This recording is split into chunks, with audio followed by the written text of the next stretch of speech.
ನಮ್ಮ ಮೆಟ್ರೋ ಹಳಿ ಮೇಲೆ ಹಾರಿ ವ್ಯಕ್ತಿಯೊಬ್ಬ ಆತ್ಮಹತ್ಯೆಗೆ ಪ್ರಯತ್ನಿಸಿರುವ ಘಟನೆ ಬೆಂಗಳೂರಿನ ಅತ್ತಿಗುಪ್ಪೆಯಲ್ಲಿ ನಡೆದಿದೆ. ನಮಗೆ ಗೊತ್ತಿದೆ, ಹಳಿಗಳಲ್ಲಿ ಹೈ ವೋಲ್ಟೇಜ್ನ ವಿದ್ಯುತ್ ಪ್ರವಹಿಸುತ್ತೆ. ಹೀಗಾಗಿನೇ ಅಲ್ಲಿ ಹೋಗಬಾರ್ದು ಅಂತ ಹೇಳಿ ಸಾಕಷ್ಟು ನಿರ್ಬಂಧಗಳಿರುತ್ತೆ, ಸೆಕ್ಯೂರಿಟಿಗಳನ್ನ ನಿಯೋಜನೆ ಮಾಡಲಾಗಿರುತ್ತೆ. ಇದರ ನಡುವೆ ಕೂಡ ವ್ಯಕ್ತಿಯೋರ್ವ ಅತ್ತಿಗುಪ್ಪೆ ಮೆಟ್ರೋ ನಿಲ್ದಾಣದಲ್ಲಿ ಆತ್ಮಹತ್ಯೆಗೆ ಪ್ರಯತ್ನ ಪಟ್ಟಿರೋದು. ಹಳಿಗೆ ಬಿದ್ದು ಗಂಭೀರವಾಗಿ ಗಾಯಗೊಂಡಿದ್ದಾನೀತ. ನೇರಳೆ ಮಾರ್ಗದಲ್ಲಿ ರೈಲುಗಳ ಸಂಚಾರ ಇದರಿಂದಾಗಿ ವ್ಯತ್ಯಯವಾಗಿದೆ. ಮಾಗಡಿ ರಸ್ತೆ ವೈಟ್ ಫೀಲ್ಡ್ ಮಾರ್ಗದಲ್ಲಿ ಸಂಚಾರದಲ್ಲಿ ವ್ಯತ್ಯಯ ಕಂಡುಬಂದಿದೆ. ಮೈಸೂರು ರಸ್ತೆಯ ಅತ್ತಿಗುಪ್ಪೆ ನಿಲ್ದಾಣದಲ್ಲಿ ಈ ಘಟನೆ ನಡೆದಿರೋದು. ರೈಲಿನಿಂದ ಇಳಿಯುವಂತೆ ಪ್ರಯಾಣಿಕರಿಗೆ ಸೂಚನೆಯನ್ನ ನೀಡಿದ್ದಾರೆ. ಮೆಟ್ರೋ ಸಂಚಾರ ಅಲ್ಲಿ ಸ್ಥಗಿತ ಆಗಿರೋದ್ರಿಂದ ದೃಶ್ಯದಲ್ಲಿ ಗಮನಿಸ್ತಾ ಇದ್ರಿ. ಅತ್ತಿಗುಪ್ಪೆ ರೈಲ್ವೆ ನಿಲ್ದಾಣ ಇಲ್ಲೇನೆ, ಮೆಟ್ರೋ ನಿಲ್ದಾಣ ಇಲ್ಲೇನೆ ಘಟನೆ ಆಗಿರೋದು. ಹಳಿ ಮೇಲೆ ಹಾರಿ ಆತ್ಮಹತ್ಯೆ ಮಾಡಿಕೊಳ್ಳಿಕ್ಕೆ ವ್ಯಕ್ತಿಯೋರ್ವ ಪ್ರಯತ್ನ ಪಟ್ಟಿರುವ ಘಟನೆ ಅತ್ತಿಗುಪ್ಪೆ ಮೆಟ್ರೋ ನಿಲ್ದಾಣದಲ್ಲಿ ನಡೆದಿದೆ. ಇದರಿಂದಾಗಿ ಆ ಮಾರ್ಗದಲ್ಲಿ ಸಂಚರಿಸುವ ಬಹುತೇಕ ಎಲ್ಲ ಮೆಟ್ರೋ ರೈಲುಗಳ ಸಂಚಾರದಲ್ಲಿ ವ್ಯತ್ಯಯ ಉಂಟಾಗಿದೆ. ದೃಶ್ಯದಲ್ಲಿ ಗಮನಿಸ್ತಾ ಇದ್ದೀರಿ. ಅತ್ತಿಗುಪ್ಪೆ ಮೆಟ್ರೋ ನಿಲ್ದಾಣದಲ್ಲಿ ಇವತ್ತು ಮಧ್ಯಾಹ್ನ 2:10 ಸುಮಾರಿಗೆ ನಡೆದಿರುವ ಘಟನೆ. ನೇರಳೆ ಮಾರ್ಗದ ಮೆಟ್ರೋ ಸೇವೆಯಲ್ಲಿ ಇದರಿಂದಾಗಿ ಬದಲಾವಣೆ ಆಗಿದೆ. ಸದ್ಯ ಮಾಗಡಿ ರಸ್ತೆಯಿಂದ ವೈಟ್ ಫೀಲ್ಡ್ ಮಧ್ಯೆ ಮಾತ್ರ ಮೆಟ್ರೋ ಸಂಚಾರ ಯಥಾವತ್ತಾಗಿ ನಡೀತಾ ಇದೆ. ಮಾಗಡಿ ರಸ್ತೆಯಿಂದ ಚಲ್ಲಘಟ್ಟಕ್ಕೆ ಯಾವುದೇ ಸೇವೆ ಇಲ್ಲ. ಈ ಬಗ್ಗೆ ಅಧಿಕೃತವಾಗಿ ಬಿಎಂಆರ್ಸಿಎಲ್ ಪ್ರಕಟಣೆಯನ್ನ ಹೊರಡಿಸಿದೆ. ಮಾಗಡಿ ರಸ್ತೆಯಿಂದ ಚಲ್ಲಘಟ್ಟ ಮಾರ್ಗದಲ್ಲಿ ಯಾವುದೇ ರೀತಿಯ ರೈಲು ಸಂಚಾರ ಇರೋದಿಲ್ಲ, ಈ ವ್ಯವಸ್ಥೆ ಸರಿ ಹೋಗೋವರೆಗೂ ಅಂತ ಹೇಳಿ ಅಧಿಕೃತವಾಗಿ ಬಿಎಂಆರ್ಸಿಎಲ್ ಪ್ರಕಟಣೆಯನ್ನ ಹೊರಡಿಸಿದೆ. ಅತ್ತಿಗುಪ್ಪೆ ಮೆಟ್ರೋ ನಿಲ್ದಾಣದಲ್ಲೇ ರೈಲ್ ನಿಂತು ಹೋಗಿದೆ. ವ್ಯಕ್ತಿ ಆತ್ಮಹತ್ಯೆಗೆ ಪ್ರಯತ್ನಿಸಿದ ಸಂದರ್ಭದಲ್ಲಿ ನೇರಳೆ ಮಾರ್ಗದ ಮೆಟ್ರೋ ಸಂಚಾರ ಇದರಿಂದಾಗಿ ವ್ಯತ್ಯಯ ಉಂಟಾಗಿದೆ. ದೃಶ್ಯದಲ್ಲಿ ಗಮನಿಸ್ತಾ ಇದ್ರಿ, ಯಾವಾಗ ಮೆಟ್ರೋ ಸಂಚಾರದಲ್ಲಿ ವ್ಯತ್ಯಯ ಉಂಟಾಯಿತು ಸಾಕಷ್ಟು ಜನ ಅದೇ ಸ್ಥಳದಲ್ಲಿ ನಿಂತು ಬಿಟ್ಟಿದ್ದಾರೆ. ಪ್ರತಿನಿತ್ಯ ಲಕ್ಷಾಂತರ ಮಂದಿ ಮೆಟ್ರೋವನ್ನು ಬಳಸ್ತಾರೆ ತಮ್ಮ ತಮ್ಮ ಸ್ಥಳಗಳಿಗೆ ತಲುಪಲಿಕ್ಕೆ, ಕಚೇರಿಗಳಿಗೆ ಅಥವಾ ಕಚೇರಿಯಿಂದ ಮನೆಗೆ. ಹೀಗಾಗಿ ಒಂದು ಚಿಕ್ಕ ವ್ಯತ್ಯಯ ಆದರೂ ಕೂಡ ಸಾಕಷ್ಟು ಜನರು ಪರದಾಡುವಂತಹ ಪರಿಸ್ಥಿತಿ. ವ್ಯಕ್ತಿಯೋರ್ವ ಆತ್ಮಹತ್ಯೆಗೆ ಯತ್ನಿಸಿದ್ರಿಂದಾಗಿ ಸಂಚಾರದಲ್ಲಿ ವ್ಯತ್ಯಯ ಆಗಿರೋದು.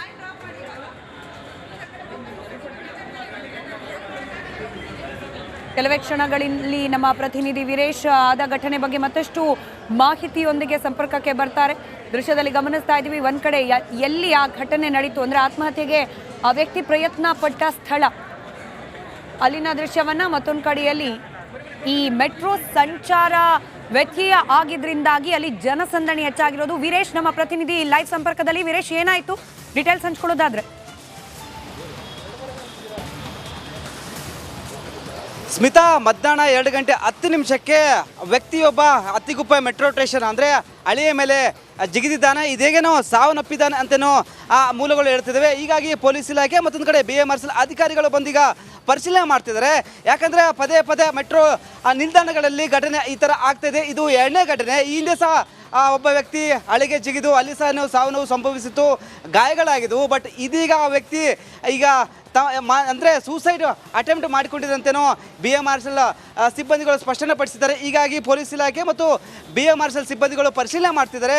ಆದರೆ ಆ ವ್ಯಕ್ತಿ ಸೂಸೈಡಿಂದ ಏನಾದರೂ ಗಾಯಗಳು ಆಗಿದೆನಾ, ಸಾವನ್ನಪ್ಪಿದನಾ ಎಂಬುದು ಇನ್ನೂ ಸ್ಪಷ್ಟವಾಗಿ ಇನ್ನೂ ತಿಳಿಸಿಲ್ಲ. ಹೀಗಾಗಿ ಸ್ಥಳ ಮಾಜರು ಮಾಡ್ತಿದ್ದಾರೆ, ಪೊಲೀಸರು ಬಂದಿದ್ದಾರೆ ಮತ್ತು ಬಿಎಂಆರ್ಸಿಎಲ್ ಅಧಿಕಾರಿಗಳು ಬಂದಿದ್ದಾರೆ. ಮತ್ತೊಂದು ಕಡೆ ಈ ಒಂದು ಭಾಗದಲ್ಲಿ ಸಾಕಷ್ಟು ಜನ ವೇಟಿಂಗ್ ಮಾಡ್ತಿದ್ದಾರೆ. ಯಾಕಂದರೆ ಬೇರೆ ಬೇರೆ ಭಾಗಗಳಿಗೆ ಹೋಗಬೇಕಾಗತ್ತೆ ಪ್ರಯಾಣಿಕರು. ಹೀಗಾಗಿ ಈ ಒಂದು ರಸ್ತೆ, ಈ ಒಂದು ಮೆಟ್ರೋ ನಿಲ್ದಾಣದಲ್ಲಿ ಯಾವುದೇ ರೀತಿಯ ಪೊಲೀಸ್ ಬಿಗಿ ಬಂದೋಬಸ್ತ್ ಕೈಗೊಂಡಿದ್ದಾರೆ. ಯಾಕಂದರೆ ಚಲ್ಲಘಟ್ಟ ಮತ್ತು ಮಾಗಡಿ ರೋಡು ಈ ಒಂದು ಭಾಗವನ್ನು ಬಿಎಂಆರ್ಸಿಎಲ್ ಇದೀಗ ಸಂಚಾರವನ್ನು ನಿರ್ಬಂಧನೆ ಮಾಡಿದ್ದಾರೆ. ಮಾಗಡಿಯಿಂದ ಓನ್ಲಿ ವೈಟ್ ಫೀಲ್ಡ್ ಕಡೆಗೆ ಮಾತ್ರ ಸಂಚಾರ ಅನುವು ಮಾಡಿಕೊಟ್ಟಿದ್ದಾರೆ. ಹೀಗಾಗಿ ಇಲ್ಲಿ ಒಂದು ಕಡೆ ಬಿಎಂಆರ್ಸಿಎಲ್ ಪದೇ ಪದೇ ಎಡುವುತ್ತಿದೆ. ಯಾಕಂದರೆ ಸುಮಾರು ಘಟನೆಗಳು ಈ ಥರ ಸಂಭವಿಸ್ತಿದ್ದಾವೆ. ಅಂದರೆ ಸೂಸೈಡ್ ಮಾಡಿಕೊಳ್ಳೋದಾಯಿತು, ಜಿಗಿಯೋದಾಯಿತು, ಏನಾದರೂ ಭದ್ರತೆ ಕೈಗೊಳ್ಳಬೇಕಿತ್ತು. ಯಾಕಂದರೆ ಇದು 2ನೇ ಘಟನೆ, ಇನ್ನಾದರೂ ಎಚ್ಚೆತ್ತುಕೊಂಡಿಲ್ಲ. ನೀವು ನೋಡ್ತಿರ್ಬೋದು, ಬಿಎಂಆರ್ಸಿಎಲ್ ಅಧಿಕಾರಿಗಳು ಇದೀಗ ಒಳಗಡೆ ಹೋಗ್ತಿದ್ದಾರೆ. ಏನಾಯಿತು ಎಂಬುದು ಅವ್ರಿಗೂ ಸಹ ಇನ್ನೂ ಸ್ಪಷ್ಟನೆ ಗೊತ್ತಿಲ್ಲ. ಆದರೆ 2:10 ಆ ಒಂದು ವ್ಯಕ್ತಿ ಜಿಗಿದಿದ್ದಾನಂತನೂ ಹೇಳಲಾಗ್ತದೆ. ಹೀಗಾಗಿ ಸುಮಾರು ಈ ಒಂದು ಭಾಗಕ್ಕೆ ಸಂಚಾರ ಮಾಡ್ತಿರೋ ಪ್ರಯಾಣಿಕರಿಗೆ ತುಂಬ ಅನಾನುಕೂಲವಾಗಿದೆ. ಎಲ್ಲಿ ಅಂದರೆ ಎಲ್ಲೆಂದರಲ್ಲಿ ಮೆಟ್ರೋ ಈಗ ಸ್ಟಾಪ್ಗಳಾಗಿದ್ದಾವೆ. ಯಾಕಂದರೆ ಕೆಂಗೇರಿ ಆಯಿತು, ವಿಜಯನಗರ ಆಯಿತು, ಮತ್ತು ದೀಪಾಂಜಲಿ ನಗರ ಆ ಒಂದು ಭಾಗದಲ್ಲಿ ಮೆಟ್ರೋ ಸಂಚಾರ ಇರುವುದಿಲ್ಲ. ಹೀಗಾಗಿ BMRC ಅಧಿಕಾರಿಗಳು ಬರ್ತಿದ್ದಾರೆ, ಮತ್ತು ಪೊಲೀಸ್ ಸಿಬ್ಬಂದಿಗಳು ಪೊಲೀಸ್ ಅಧಿಕಾರಿಗಳು ಬಂದು ಪರಿಶೀಲನೆ ಮಾಡ್ತಿದ್ದಾರೆ. ಇದಲ್ಲದೆ ಸುತ್ತಮುತ್ತ ಇಲ್ಲಿ ಬಿಗಿನ ವಾತಾವರಣ ನಿರ್ಮಾಣವಾಗಿದೆ. ಸಾಕಷ್ಟು ಜನ ಈ ಒಂದು ಕೇಳ್ತಿದ್ರೆ ಏನಾಯ್ತು, ಯಾಕಂದರೆ ಬೇರೆ ಬೇರೆ ಕಡೆ ಹೋಗಬೇಕಾಗತ್ತೆ, ಏನಾಯ್ತು ಎಂಬುದು ಜನಸಾಮಾನ್ಯರಿಗೆ ಇನ್ನೂ ಗೊತ್ತಿಲ್ಲ. ಆದರೆ ಮೆಟ್ರೋ ಜಿಗಿದ ವ್ಯಕ್ತಿ ಇದೀಗ ಸಾವನ್ನಪ್ಪಿದ್ದಾರೆ ಅಂತಲೇ ಹೇಳಲಾಗ್ತಿದೆ. ಹೀಗಾಗಿ BMRC ಅದಕ್ಕೆ ಸ್ಪಷ್ಟವಾಗಿ ಉತ್ತರ ನೀಡಬೇಕಾಗುತ್ತೆ. ಯಾಕಂದರೆ ಪದೇ ಪದೇ ಈ ಥರ ಘಟನೆಗಳಾಗ್ತವೆ, ಮುನ್ನೆಚ್ಚರಿಕೆ ಕ್ರಮ ಏನಾದರೂ ತೆಗೆದುಕೊಳ್ಬಹುದಾ ಎಂಬುದು ಇನ್ನೂ BMRC ಅಧಿಕಾರಿಗಳು ಯಾವುದೇ ರೀತಿ ಕೈಗೊಳ್ತಿಲ್ಲ. ಯಾಕಂದರೆ ಸುಮಾರು ಘಟನೆಗಳು ಈ ಥರ ಆಗ್ತಿದ್ದಾವೆ. BMRC ಒಂದು ಕಡೆ ಮೆಟ್ರೋ ಬಂದ್ ಆಗುತ್ತೆ, ಒಂದು ಕಡೆ ಮೆಟ್ರೋ ಸರಿ ಇರಲ್ಲ, ಮತ್ತೊಂದು ಕಡೆ ಈ ಥರ ಘಟನೆಗಳಾಗ್ತವೆ. ಹೀಗಾಗಿ BMRC ಅಧಿಕಾರಿಗಳು ಇನ್ನು ಮುಂದಾದರೂ ಏನಾದರೂ ಮುನ್ನೆಚ್ಚರಿಕೆ ಕ್ರಮ ಕೈಗೊಳ್ಳಬೇಕು. ಆ ವ್ಯಕ್ತಿ ಯಾರು ಎಂಬುದು ಇನ್ನು BMRC ಸ್ಪಷ್ಟನೆ ಪಡಿಸಿಲ್ಲ. ಸ್ಮಿತಾ, ವೀರೇಶ್ ನೋಡಿ, ನಾವು ಸಾಮಾನ್ಯವಾಗಿ ಮೆಟ್ರೋ ನಿಲ್ದಾಣದಲ್ಲಿ ಗಮನಿಸಿದ್ದೀವಿ, ಸೆಕ್ಯೂರಿಟಿ ಇರ್ತಾರೆ, ಅಲ್ಲಿ ಒಂಚೂರ ಎಲ್ಲೋ ಲೈನ್ ಕ್ರಾಸ್ ಮಾಡಿ ಆಚೆ ಹೋದ್ರೇನೆ ಅವರನ್ನ ತಡೆಯೋ ಪ್ರಯತ್ನಗಳಾಗ್ತಿರುತ್ತೆ. ಇದನ್ನ ಮೀರಿ ಕೂಡ ಈ ರೀತಿಯಾಗಿ ಆಗ್ತಾ ಇರೋದು ಅಂದ್ರೆ ಭದ್ರತಾ ವ್ಯವಸ್ಥೆಯನ್ನ ಮತ್ತಷ್ಟು ಹೆಚ್ಚು ಮಾಡ್ಬೇಕಾ ಅಂತ ಹೇಳಿ ವೀರೇಶ್ ಸಂಪರ್ಕದಲ್ಲಿರಿ. ಮತ್ತಷ್ಟು ಇದೇ ವಿಚಾರಕ್ಕೆ ಸಂಬಂಧಪಟ್ಟಂತೆ ಅಪ್ಡೇಟ್ ಸಿಗ್ತಾ ಇದೆ. ಆತ್ಮಹತ್ಯೆಗೆ ಯತ್ನಿಸಿದ ವ್ಯಕ್ತಿ ಸಾವನ್ನಪ್ಪಿದ್ದಾರೆ ಅನ್ನೋ ಮಾಹಿತಿ ಸಿಗ್ತಾ ಇದೆ. ಈಗಷ್ಟೇ ನಮ್ಮ ಪ್ರತಿನಿಧಿ ವೀರೇಶ್ ಹೇಳ್ತಾ ಇದ್ರು, ಕನ್ಫರ್ಮ್ ಆಗಬೇಕು ಹಾಸ್ಪಿಟಲ್ ಮೂಲಗಳಿಂದ, ಬಟ್ ಮಾಹಿತಿ ಸಿಗ್ತಿರೋದು ಆತ ಸಾವನ್ನಪ್ಪಿದ್ದಾನೆ ಅಂತ ಹೇಳಿ ಈಗ ದೃಢವಾಗಿದೆ. ಆತ್ಮಹತ್ಯೆಗೆ ಯತ್ನಿಸಿದ ವ್ಯಕ್ತಿ ಸಾವನ್ನಪ್ಪಿದ್ದಾರೆ. ವ್ಯಕ್ತಿ ಮೇಲೆ ರೈಲಿನ ಮುಂಭಾಗ ಹರಿದಿದೆ. ಆತ್ಮಹತ್ಯೆಗೆ ಯತ್ನಿಸಿದ ವ್ಯಕ್ತಿ ಸಾವನ್ನಪ್ಪಿರುವ ಘಟನೆ ಅತಿಗುಪ್ಪೆ ಮೆಟ್ರೋ ನಿಲ್ದಾಣದಲ್ಲಿ ನಡೆದಿರೋದು. ವ್ಯಕ್ತಿ ಮೇಲೆ ಆ ಮೆಟ್ರೋ ರೈಲಿನ ಮುಂಭಾಗ ಹರಿದಿದೆ. ಆ ವ್ಯಕ್ತಿ ಆಸ್ಪತ್ರೆಗೆ ಆತನನ್ನ ದಾಖಲಿಸಿದ್ರೂ ಕೂಡ ಚಿಕಿತ್ಸೆ ಫಲಕಾರಿಯಾಗಿಲ್ಲ. ಆತ ಸಾವನ್ನಪ್ಪಿದ್ದಾನೇನೋ ಮಾಹಿತಿ ಲಭ್ಯವಾಗ್ತಾ ಇದೆ. ನೋಡಿ, ದೃಶ್ಯದಲ್ಲಿ ಗಮನಿಸ್ತಾ ಇದ್ರಿ, ಅತಿಗುಪ್ಪೆ ಮೆಟ್ರೋ ನಿಲ್ದಾಣವನ್ನ ಕಂಪ್ಲೀಟ್ ಆಗಿ ಲಾಕ್ ಮಾಡಲಾಗಿದೆ. ಪ್ರಯಾಣಿಕರ ಸಂಚಾರಕ್ಕೆ ಅಲ್ಲಿ ಅವಕಾಶ ಇರೋದಿಲ್ಲ ಅಂತ ಹೇಳಿ BMRCL ಪ್ರಕಟಣೆಯನ್ನ ಕೂಡ ಹೊರಡಿಸಿದೆ. ಘಟನೆ ಆಗ್ತಾ ಇದ್ದಂತೆ ನೇರಳೆ ಮಾರ್ಗದಲ್ಲಿ ಅತ್ತಿಗುಪ್ಪೆಯಿಂದ ಚಲ್ಲಘಟ್ಟದವರೆಗಿನ ಸಂಚಾರವನ್ನ ಕಂಪ್ಲೀಟ್ ಆಗಿ ಸ್ಟಾಪ್ ಮಾಡಿದ್ದಾರೆ. ಸ್ಥಳಕ್ಕೆ ಪೊಲೀಸರು ಕೂಡ ಆಗಮಿಸಿದ್ದಾರೆ, ಪರಿಶೀಲನೆಯನ್ನ ನಡೆಸ್ತಾ ಇದ್ದಾರೆ. ಅಲ್ಲಿನ CCTV ಫುಟೇಜ್ಗಳನ್ನ ರಿಟ್ರೀವ್ ಮಾಡ್ಕೊಳ್ತಾರೆ. ಯಾರ ವ್ಯಕ್ತಿ, ಆತನ ಸುಳಿವೇನಾದ್ರೂ ಸಿಗುತ್ತಾ, ಇದ್ರ ಬಗ್ಗೆ ಇನ್ನೂ ತನಿಖೆಯನ್ನ ಮುಂದುವರಿಸ್ತಾರೆ. ಸ್ಥಳಕ್ಕೆ ಇದೀಗ ಪೊಲೀಸರು ಕೂಡ ಆಗಮಿಸಿರುವ ದೃಶ್ಯವನ್ನ ರಿಪಬ್ಲಿಕ್ ಕನ್ನಡದ ಮೂಲಕ ಗಮನಿಸ್ತಾ ಇದ್ದೀರಿ. ಆತ್ಮಹತ್ಯೆಗೆ ಯತ್ನಿಸಿದ ವ್ಯಕ್ತಿ ಸಾವನ್ನಪ್ಪಿದ್ದಾನೆ ಅನ್ನೋ ಮಾಹಿತಿ ಇದೀಗ ಲಭ್ಯವಾಗ್ತಾ ಇದೆ. ಇವತ್ತು ಮಧ್ಯಾಹ್ನ 2:10ಕ್ಕೆ ನಡೆದಿರುವ ಘಟನೆ. ಮತ್ತೊಮ್ಮೆ ಸಂಪರ್ಕದಲ್ಲಿ ನಮ್ಮ ಪ್ರತಿನಿಧಿ ವೀರೇಶ್, ನೀವು ಹೇಳ್ತಾ ಇದ್ರಿ ನೋಡಿ, ಬಹುತೇಕ ಆತ ಬದುಕುಳಿದಿರುವ ಸಾಧ್ಯತೆ ಕಡಿಮೆ ಅಂತ ಹೇಳಿ ಈಗ ದೃಢವಾಗಿದೆ. ಆತ್ಮಹತ್ಯೆಗೆ ಯತ್ನಿಸಿದ ವ್ಯಕ್ತಿ ಸಾವನ್ನಪ್ಪಿದ್ದಾನೆ ಅಂತ ಹೇಳಿ ಸದ್ಯಕ್ಕೆನೆಲ್ಲ ಆಗ್ತಾ ಇದೆ ಮೆಟ್ರೋ ನಿಲ್ದಾಣದಲ್ಲಿ. ಹಾಗೆ ಆ ವ್ಯಕ್ತಿಯ ಬಗ್ಗೆ ಯಾರಾತ, ಏನು ಹಿನ್ನೆಲೆ ಏನಾದ್ರೂ ಗೊತ್ತಾಗ್ತಾ ಇದೆಯಾ? ಸ್ಮಿತಾ, ಆ ವ್ಯಕ್ತಿ ಉತ್ತರ ಭಾರತದ ವ್ಯಕ್ತಿ ಅಂತಲೇ ಹೇಳಲಾಗ್ತಿದೆ. ಆ ಮಾರ್ಗ ಮಧ್ಯೆ ಅಂದರೆ ಆಸ್ಪತ್ರೆಗೆ ಕರೆದುಕೊಂಡು ಹೋಗುವಾಗ ಮಾರ್ಗ ಮಧ್ಯದಲ್ಲೇ ಸಾವನ್ನಪ್ಪಿದ್ದಾನಂತೇನೋ ಉನ್ನತ ಮೂಲಗಳಿಂದ ತಿಳಿತಿದೆ. ಯಾಕಂದರೆ ಆ ಟ್ರೈನ್ ಮೂವ್ಮೆಂಟ್ ಆಗೋ ಅಂದರೆ ಮೆಟ್ರೋ ಸ್ಟೇಷನ್ ನಿಲ್ದಾಣ ಬರುವಾಗ ಆ ವ್ಯಕ್ತಿ ಜಿಗಿದಿದ್ದಾನೆ. ಮೆಟ್ರೋ ಮುಂದಿನ ಭಾಗ ತೆಲಿಗೆ ಪೆಟ್ಟು ಬಿದ್ದರಿಂದ ತುಂಬ ಗಂಭೀರ ಗಾಯವಾಗಿ ಆಸ್ಪತ್ರೆಗೆ ಏನು ತೆಗೆದುಕೊಂಡು ಹೋಗೋ ದಾರಿ ಮಾರ್ಗ ಮಧ್ಯೆ ಸಾವನ್ನಪ್ಪಿದ್ದಾನೆ ಅಂತ ಹೇಳಲಾಗ್ತದೆ. ಹೀಗಾಗಿ BMRC ಅಧಿಕಾರಿಗಳು ಇದಕ್ಕೆ ಸ್ಪಷ್ಟನೆ ನೀಡಬೇಕಾಗುತ್ತೆ. ಯಾಕಂದರೆ ಮೆಟ್ರೋ ನಿಲ್ದಾಣದಲ್ಲಿ ಪದೇ ಪದೇ ಈ ಥರ ಆಗ್ತಿದೆ, ಸಿಬ್ಬಂದಿಗಳ ಕೊರತೆ ಇದನ್ನ ಇಲ್ವಾ. ಒಂದು ಕಡೆ ನಾವು ಗ್ಲಾಸ್ ಫಿಟ್ಟಿಂಗ್ ಮಾಡ್ತೀವಿ, ಮೆಟ್ರೋ ಬಂದಾಗ ಅದು ಆನ್ ಆಗುತ್ತೆ, ಆಫ್ ಆಗುತ್ತೆ, ಏನಾದರೂ ಒಂದು ಟೆಕ್ನಾಲಜಿ ನಾವು ಉಪಯೋಗ ಮಾಡ್ತೀವಿ ಅಂತ ಒಂದು ಕಡೆ BMRC ಈ ಹಿಂದೆ ಸ್ಪಷ್ಟನೆ ಪಡಿಸಿದ್ರು. ಬಟ್ ಇದ್ಯಾವುದೂ ಆಗಿಲ್ಲ. ಯಾಕಂದರೆ ಸಿಬ್ಬಂದಿಗಳು ಅಲ್ಲೊಬ್ಬರು ಇಲ್ಲೊಬ್ಬರು ಇದ್ದೇ ಇರ್ತಾರೆ. ಹೀಗಾಗಿ ಎಲ್ಲ ಒಂದು ಕಡೆ ಆ ಪ್ರಯಾಣಿಕರು ಸಹ ಕೆಲವೊಬ್ಬರು ಆತ್ಮಹತ್ಯೆ ಮಾಡಿಕೊಳ್ಳೋರು. ಇದೊಂದು ಒಳ್ಳೆಯ ಮಾರ್ಗ ಆಗಿದೆ ಮೆಟ್ರೋ ನಿಲ್ದಾಣ ಎಂಬುದು ಗೊತ್ತಾಗುತ್ತೆ. ಹೀಗಾಗಿ BMRC ಅಧಿಕಾರಿಗಳು ಎಚ್ಚೆತ್ತುಕೊಳ್ಬೇಕು. ಯಾಕಂದರೆ ಈ ಥರ ಘಟನೆ ಆಗಬಾರ್ದು. ಯಾಕಂದರೆ ಮೆಟ್ರೋ ತುಂಬ ಸೇಫ್ ಅಂತ ಹೇಳ್ತಾರೆ, ಬಟ್ ಇದು ಯಾವುದೂ ಸೇಫ್ ಇಲ್ಲ. ಹೀಗಾಗಿ ಪ್ರಯಾಣಿಕರಿಗೆ ಅನುಕೂಲವಾಗದಂತೆ ಏನಾದರೂ ಮುನ್ನೆಚ್ಚರಿಕೆ ಕ್ರಮ BMRC ಅಧಿಕಾರಿಗಳು ತೆಗೆದುಕೊಳ್ಬೇಕಾಗತ್ತೆ. ಸ್ಮಿತಾ, ಈಗ ಸದ್ಯಕ್ಕೆ ಸಂಚಾರ ಸ್ಥಗಿತ ಆಗಿದೆ. ಯಾವಾಗ ಅದು ಮತ್ತೆ ಸ್ಟಾರ್ಟ್ ಆಗುತ್ತೆ ಸಂಚಾರ ಮೆಟ್ರೋದು, ಇದ್ರ ಬಗ್ಗೆ ಏನಾದರೂ ಮಾಹಿತಿಗಳಿದೆಯಾ? ಯಾಕಂದ್ರೆ ನಾವು ದೃಶ್ಯದಲ್ಲಿ ಗಮನಿಸ್ತಿದ್ವಿ, ಸಾಕಷ್ಟು ಜನ ಅಲ್ಲೇನೆ ಮೆಟ್ರೋ ನಿಲ್ದಾಣದಲ್ಲೇನೆ ಸ್ಟಕ್ ಆಗಿದ್ದಾರೆ.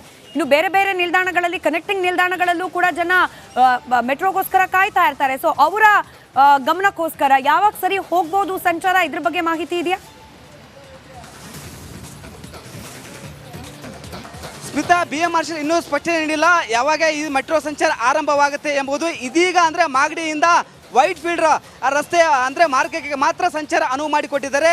ಆದರೆ ಮಾಗಡಿಯಿಂದ ಚಲ್ಲಘಟ್ಟವರೆಗೂ ಮೆಟ್ರೋ ನಿಲ್ದಾಣ ಇದೀಗ ನಿರ್ಬಂಧನ ಮಾಡಿದ್ದಾರೆ. ಹೀಗಾಗಿ ಸಾಕಷ್ಟು ಪ್ರಯಾಣಿಕರು ನೋಡ್ತಿರ್ಬೋದು, ಬಂದು ವೇಟಿಂಗ್ ಮಾಡ್ತಿದ್ದಾರೆ. ಅವ್ರಿಗೆ ಏನಾಗುತ್ತೆ ಅಂತ ಗೊತ್ತಿಲ್ಲ. ಹೀಗಾಗಿ ನಾವು ಬೇರೆ ಕಡೆ ಹೋಗಬೇಕು, ಒಂದು ಕಡೆ ಮೆಜೆಸ್ಟಿಕ್ ಕಡೆ ಹೋಗಬೇಕು, ಒಂದು ಕಡೆ ಕೆಂಗೇರಿ ಕಡೆ ಹೋಗಬೇಕು. ಹೀಗಾಗಿ ಅವರು ಸಹ ವೇಟಿಂಗ್ ಮಾಡ್ತಿದ್ದಾರೆ. ಬಟ್ ಇದೀಗ ಬಂದಾಗಿದೆ. BMRC ಅಧಿಕಾರಿಗಳು ಇನ್ನು ಯಾವಾಗ ಇದನ್ನ ಪುನರಾರಂಭ ಮಾಡ್ತಾರೆ ಎಂಬುದು BMRC ಸ್ಪಷ್ಟನೆ ನೀಡಬೇಕಾಗುತ್ತೆ. ನೀವು ನೋಡ್ತಿರ್ಬೋದು BMRC ಅಧಿಕಾರಿಗಳು ಈಗ ಒಳಗಡೆ ಹೋಗ್ತಾ ಇದ್ದಾರೆ. ಸಾಕಷ್ಟು ಯಾಕಂದರೆ ಅಲ್ಲಿ ಏನಾದರೂ ಸಮಸ್ಯೆ ಇದೆಯಾ, ಏನಾದರೂ ಆಗಿದೆಯಾ, ಯಾಕಂದರೆ ಈಗ ಆ ಒಬ್ಬ ವ್ಯಕ್ತಿ ಸಾವನ್ನಪ್ಪಿದ್ದಾನೆ. ಹೀಗಾಗಿ BMRC ಅಧಿಕಾರಿಗಳಿಗೆ ಬಂದು ಈಗ ಅಲ್ಲಿ ಏನಾಯಿತು ಏನಿಲ್ಲ ಎಂಬುದು ಪ್ರತಿಯೊಂದು ಮಾಹಿತಿಯನ್ನು ಈಗ ತೆಗೆದುಕೊಳ್ಳಲು ಈಗ BMRC ಅಧಿಕಾರಿಗಳು ಮುಂದಾಗ್ತಿದ್ದಾರೆ. ನೀವು ದೃಶ್ಯದಲ್ಲಿ ಸಹ ನೋಡ್ತಿರ್ಬೋದು. ಅಂದರೆ ಸರ್ ಹೇಳಿ ಸರ್. ಒಂದೇ ನಿಮಿಷ ರೀ ಹೇಳ್ತೀನಿ, ತಳ್ಳಬೇಡಿ. 2:10ಕ್ಕೆ ಒಬ್ರು ಪ್ಯಾಸೆಂಜರು ಟ್ರೈನ್ ಮುಂದೆ ಜಂಪ್ ಮಾಡಿದ್ದಾರೆ. ಓಕೆ, ಇವಾಗ ಪೊಲೀಸರು ಬಂದು ಮಾಯರ್ ಮಾಡ್ತಾ ಇದ್ದಾರೆ. ಅದು ಒಳಗಡೆ ಹೋಗೋ ತನಕ ಈ ಲೇಟೆಸ್ಟ್ ಸಿಚುವೇಶನ್ ಏನು ಅಂತ ಹೇಳೋಕ್ಕೆ ಸದ್ಯದಲ್ಲಿ ಇವಾಗ ಯಾವ ಆಪರೇಷನ್ ನಡೀತಾ ಇಲ್ಲ. ಹುಡುಗನೋ ಹುಡುಗಿನೋ ಅದು ನೋಡ್ಬೇಕಪ್ಪ. ಇವಾಗ ಪೊಲೀಸರು ಏನು ಹೇಳ್ತಾರೆ ಅದ್ರ ಮೇಲೆ ನಾವು ಹೇಳ್ತೀವಿ. ಇನ್ನ ನಮಗೆ ಗೊತ್ತಿಲ್ಲಪ್ಪ, ಹೇಳ್ತೀವಿ ನಾವು. ಓಕೆ, ಇಲ್ಲಪ್ಪ, ಇನ್ನ ಇದೆ, ಅಲ್ಲೇ ಮಾಜರ್ ಮಾಡ್ತಾ ಇದ್ದಾರೆ ಪೊಲೀಸವರು. ಓಕೆ,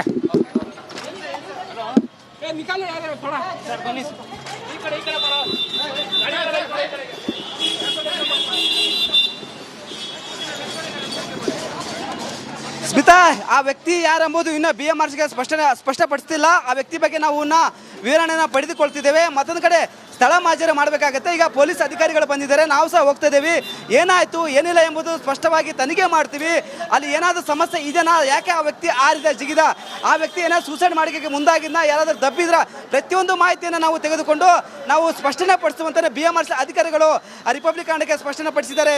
ಸ್ಮಿತಾ, ಈಗ ಸ್ಪಾಟ್ ಮಹಜರಿಗೆ ಬಂದಿದ್ದಾರೆ ಅನ್ನೋ ಮಾಹಿತಿ ಇದೆ ವೀರೇಶ್. ಬಟ್ ನಾವು ಗಮನಿಸ್ತಿದ್ದೀವಿ ನೋಡಿ, ಸತತವಾಗಿ ಕಳೆದ ಕೆಲ ದಿನಗಳ ವಿಚಾರವನ್ನು ನಾವು ಗಮನಿಸಿದ್ರೆ ಪದೇ ಪದೇ ಈ ರೀತಿ ಒಂದು ಭದ್ರತಾ ವೈಫಲ್ಯ, ಇಲ್ಲ ಅಂತಂದ್ರೆ ಕೆಲ ಮುಜುಗರ ಉಂಟಾಗುವಂತಹ ಘಟನೆಗಳು, ಇದನ್ನೆಲ್ಲ ಗಮನಿಸಿದಾಗ ಮತ್ತದೇ ಪ್ರಶ್ನೆ, ಭದ್ರತಾ ಲೋಪಗಳು ಪದೇ ಪದೇ ಆಗ್ತಿರೋದ್ರಿಂದ ಭದ್ರತಾ ವ್ಯವಸ್ಥೆಯನ್ನ ಮತ್ತಷ್ಟು ಬಿಗಿಗೊಳಿಸೋದು ಅನಿವಾರ್ಯ ಇದೆಯಾ ನಮ್ಮ ಮೆಟ್ರೋದಲ್ಲಿ ಅಂತ ಹೇಳಿ.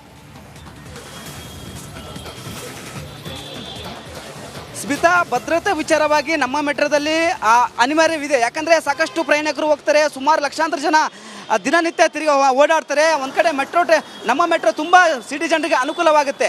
ಆದರೆ ಕೆಲವೊಂದು ವ್ಯಕ್ತಿಗಳು ಮಾನಸಿಕತೆ ಯಾವ ರೀತಿ ಇರುತ್ತೆ ಗೊತ್ತಾಗಲ್ಲ. ಮತ್ತೊಂದು ಕಡೆ ಅವರು ಸೂಸೈಡ್ ಮಾಡ್ಕೊಳ್ಳೋಕ್ಕೆ ಇದೊಂದು ಹಾಟ್ ಸ್ಪಾಟ್ ಆಗಿದೆ ಎಂಬುದು ಅನುಮಾನ ಮೂಡಿದೆ. ಯಾಕಂದರೆ ಪ್ರತಿ ಬಾರಿ ಅಂದರೆ ಈ ಹಿಂದೆ ಸಹ ಇದೇ ಪ್ರಾಬ್ಲಮ್ ಆಗುತ್ತೆ, ಏನಾದರೂ ತೊಂದರೆ ಆಗುತ್ತೆ, ಯಾವುದೋ ವ್ಯಕ್ತಿ ಬಂದು ಜಿಗಿತಾನೆ, ಅಲ್ಲೇ ಸೇಫ್ಟಿ ಇಲ್ಲ. ಒಂದು ಕಡೆ ಭದ್ರತೆ ಸಿಬ್ಬಂದಿಗಳು ಕೊರತೆ ಇದೆನಾ ಎಂಬ ಅನುಮಾನ ಮೂಡಿದೆ. ಮತ್ತೊಂದು ಕಡೆ BMRC ಅಧಿಕಾರಿಗಳು ಸಹ ಒಂದು ಕಡೆ ಸ್ಪಷ್ಟನೆ ನೀಡಿದರು, ಏನಾದರೂ ನಾವು ಇದಕ್ಕೆ ಸೆಕ್ಯೂರಿಟಿ ದೃಷ್ಟಿಯಿಂದ ಏನಾದರೂ ನಾವು ಗ್ಲಾಸ್ ವ್ಯವಸ್ಥೆ ಮಾಡ್ತೀವಿ ಎಂಬುದು ಒಂದು ಸ್ಪಷ್ಟನೆ ನೀಡಿದರು. ಬಟ್ ಇದ್ಯಾವುದೂ ಆಗಿಲ್ಲ. ಹೀಗಾಗಿ ಎಲ್ಲ ಒಂದು ಕಡೆ BMRC ಬೇಜವಾಬ್ದಾರಿ ಎದ್ದು ಕಾಣ್ತಿದೆ. ಇನ್ನಾದರೂ ಎಚ್ಚೆತ್ತುಕೊಳ್ಬೇಕು BMRC ಸಿಬ್ಬಂದಿಗಳು ಮತ್ತು ಅಧಿಕಾರಿಗಳು. ಯಾಕಂದರೆ ನಮ್ಮ ಮೆಟ್ರೋ ಒಂದು ಕಡೆ ಹೆಸರಿದೆ, ಸಾಕಷ್ಟು ಜನ ಓಡಾಡ್ತಾರೆ. ಏನಾದರೂ ಅನಾಹುತವಾದರೆ ಯಾರು ಜೋಡಿ, ಯಾಕಂದರೆ ಆ ವ್ಯಕ್ತಿ ಸಾವನ್ನಪ್ಪಿದ್ದಾನೆ, ಆ ವ್ಯಕ್ತಿ ಯಾರು ಎಂಬುದು ಇನ್ನೂ ಆ ಅಧಿಕಾರಿಗಳಿಗೆ ಗೊತ್ತಿಲ್ಲ. ಈಗ ಸ್ಥಳ ಮಾಜರಿ ಆಗ್ತಿದೆ. ಸ್ಥಳದಲ್ಲಿ ಪೊಲೀಸ್ ಇಲಾಖೆ ಸಿಬ್ಬಂದಿಗಳು ಬಂದಿದ್ದಾರೆ, ಅಧಿಕಾರಿಗಳು ಬಂದಿದ್ದಾರೆ, BMRC ಅಧಿಕಾರಿಗಳು ಬಂದಿದ್ದಾರೆ. ಪ್ರತಿಯೊಂದು ಮಾಹಿತಿಯನ್ನು ಕಲೆ ಹಾಕಕ್ಕೆ ಮುಂದಾಗಿದ್ದಾರೆ. ಸ್ಮಿತಾ, ರೈಟ್, ಧನ್ಯವಾದ ವೀರೇಶ್ ಮಾಹಿತಿಗಾಗಿ.